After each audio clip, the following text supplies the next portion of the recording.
सिर्फ मोटापा नहीं, इससे शुगर भी ख़त्म हो जाती है, ब्लड प्रेशर ख़त्म हो जाता है, कोलेस्ट्रॉल नॉर्मल हो जाता है आपका, खराटे ख़त्म हो जाते हैं। सारे के सारे मसले इस एक ऑपरेशन से हल हो जाते हैं।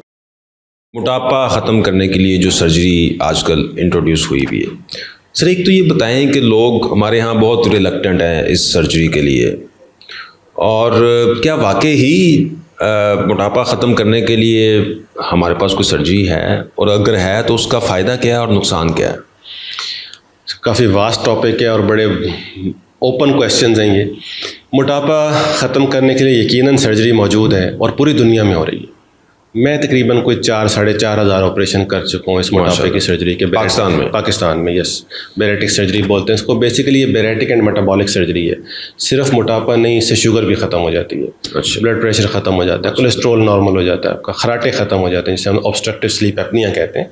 सोते हुए खराटे आते हैं, सांस बंद हो जाती है, एकदम से आँख खुलती है वो, तो लंबे लंबे सांस लेते हैं, फिर दोबारा सो जाते हैं। तो ये सारे के सारे मसले इस एक ऑपरेशन से हल हो जाते हैं। लेकिन कितनी ख़तरनाक है ये, करानी चाहिए नहीं करानी चाहिए, किन लोगों को करानी चाहिए? यस, इसमें जो हमारा साइंटिफिक डाटा है वो ये कहता है कि अगर आपका BMI 29 या इससे ऊपर है, ठीक है, 29 BMI विद कोमॉर्बिड्स क्या है? शुगर है, ब्लड प्रेशर है, बांझपन है, मेटाबॉलिक डिसऑर्डर्स हैं कोई, गो फॉर सर्जरी। इससे ये सारे मसले हल हो जाएंगे। ये साइंटिफिक डाटा प्रूवन है हमारी एशियन पॉपुलेशन के लिए। और अगर आपको कोमॉर्बिड्स नहीं है, कोई और मसला नहीं, सिर्फ मोटापा है, तो फिर 34-35 BMI पे आप इस सर्जरी की तरफ जा सकते हैं कि इससे आपका वज़न भी कम होगा और जोड़ों की दर्द और बहुत सारे मसले हल हो जाते हैं। ख़तरनाक कितनी है? It's very safe surgery but in safe hands, ये याद रखना हमेशा। अदरवाइज़ इसकी कॉम्प्लिकेशंस डेडली हो सकती हैं, खुदा ना खास्ता। अनाड़ी बंदे के पास जाएंगे, आजकल आपको पता है मार्केटिंग, सोशल मीडिया मार्केटिंग और ये वो बड़ा कुछ चल रहा है।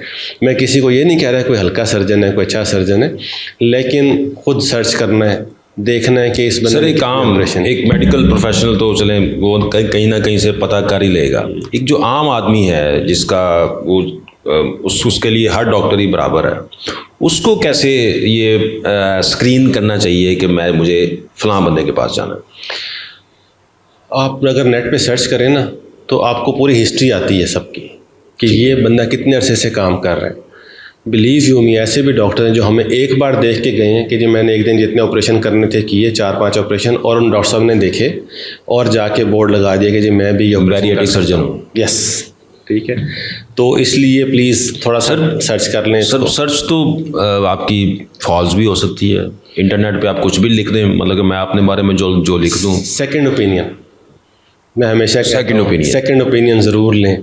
1, 2, 3, ये छोटा ऑपरेशन नहीं है, ठीक है। हमारे लिए रूटीन का काम है। मेरे पास पेशेंट आता है, ओके यार कल ऑपरेशन कर देंगे आपका, नो प्रॉब्लम, ठीक है, ये हम तैयार करते हैं मरीज़ को और ऑपरेशन कर देते हैं। हमारे लिए क्योंकि रूटीन का काम है इसलिए हम इसको बड़ा ऑपरेशन नहीं समझते। लेकिन अगर खुदा ना खास्ता इसमें कोई कॉम्प्लिकेशन आती है तो वो लाइफ थ्रेटनिंग हो सकती है। तो इसलिए थोड़ा सा सेकंड ओपिनियन ले लें, थर्ड ओपिनियन ले लें, किसी को देख लें कि यार, या किसी से मशवरा कर लें, किसी ने ऑपरेशन कराया पहले, हाँ उसने कराया था, ठीक है वो ओके, इसे हम करा लें।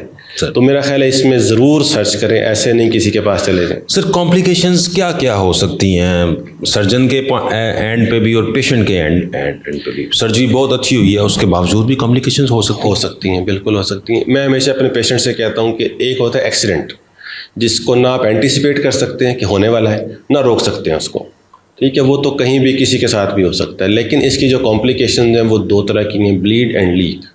ब्लीड फिर भी मैनेजेबल है, लीक जो है वो एक खौफनाक कॉम्प्लिकेशन है। एज अ सर्जन खुदा न खास्ता, ये नहीं कभी हुआ नहीं, ऑब्वियसली 4,500 ऑपरेशन किए हैं, उसमें लीक भी हुए, लेकिन उनको मैनेज करना भी आना चाहिए ना।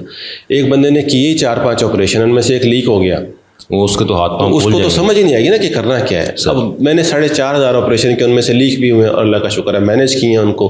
वो कोई उसमें मोर्टेलिटी नहीं है एटलीस्ट, हाँ लंबा ज़रूर हो जाता है, उसको हमें पता है कैसे मैनेज करना है।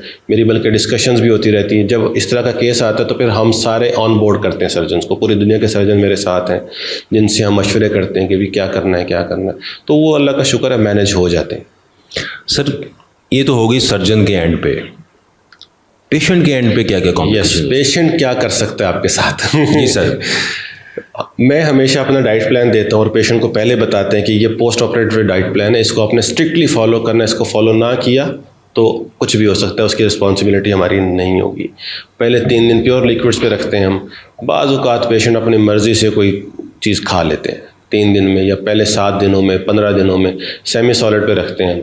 तो अगर किसी ने कुछ खा लिया, मैं हमेशा कोट करता हूँ एक एग्जांपल हमारी, जो पेशेंट हमारी बिरयानी खा के आ गए, बोटियाँ बिरयानी खा ली तीसरे चौथे दिन, वो ज़ाहिर लीक हो गया, जो हमने स्टिचिंग की हुई थी वो खुल गया स्टमक, और वो ख़तरनाक है। फिर हमने वो शीज़ अलाइव माशाल्लाह सर्वाइव कर गई, लेकिन हमने उसके कम से कम कोई 5 ऑपरेशन और किए, फिर मल्टीपल ऑपरेशंस, एक बार सफाई की, फिर की, तो काफ़ी सारे ऑपरेशन उसके। यानी कि ये सिर्फ ऑपरेशन नहीं है, उसके बाद आपका लाइफस्टाइल भी चेंज होता है, आपका स्पेशली डाइट आपने वही लेनी है जो खास डाइट पे कम से कम 1 महीना हमारी डाइट वो चलेगी जो हम एडवाइस करते हैं। उसके बाद you are free to take anything. अच्छा, लेकिन अगेन उसमें ज़्यादा खा ही नहीं सकते। मैं हमेशा कहता हूँ कि आपके सामने बेहतरीन खाना पड़ा होगा, तो आपने स्टमक का पोर्शन कम कर दिया, आप 2 लुकमे खाएंगे, पेट भर जाएगा, ठीक है, उससे ज़्यादा आप खा ही नहीं सकते। यस, लेकिन अगर आप वापस चॉकलेट पे और फिजी ड्रिंक्स के ऊपर चले जाएंगे तो फिर वेट रीगेन होने के चांसेस हैं, या वेट स्टक हो जाता है। तो वो हम कहते हैं कि मीठी चीज़ों से अवॉइड कर लें।